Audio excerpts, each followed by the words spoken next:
لو جاء شخص واستهزأ في أبوك أو فيك أو في أخوك، والله ما بتنام الليل حتى تنتقم منه، وبتتعب نفسيا وبتضيق فيك الدنيا.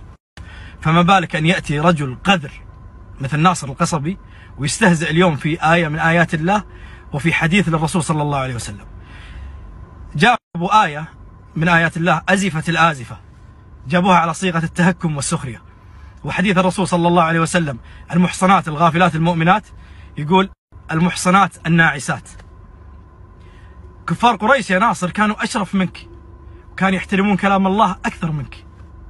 الآية هذه اللي تستهزئ فيها يا ناصر قراها الرسول عليه الصلاة والسلام على مشركي قريش عند الكعبة، قال أزفت الآزفة ليس لها من دون الله كاشفة، أفمن هذا الحديث تعجبون وتضحكون ولا تبكون وأنتم سامدون فاسجدوا لله واعبدوا.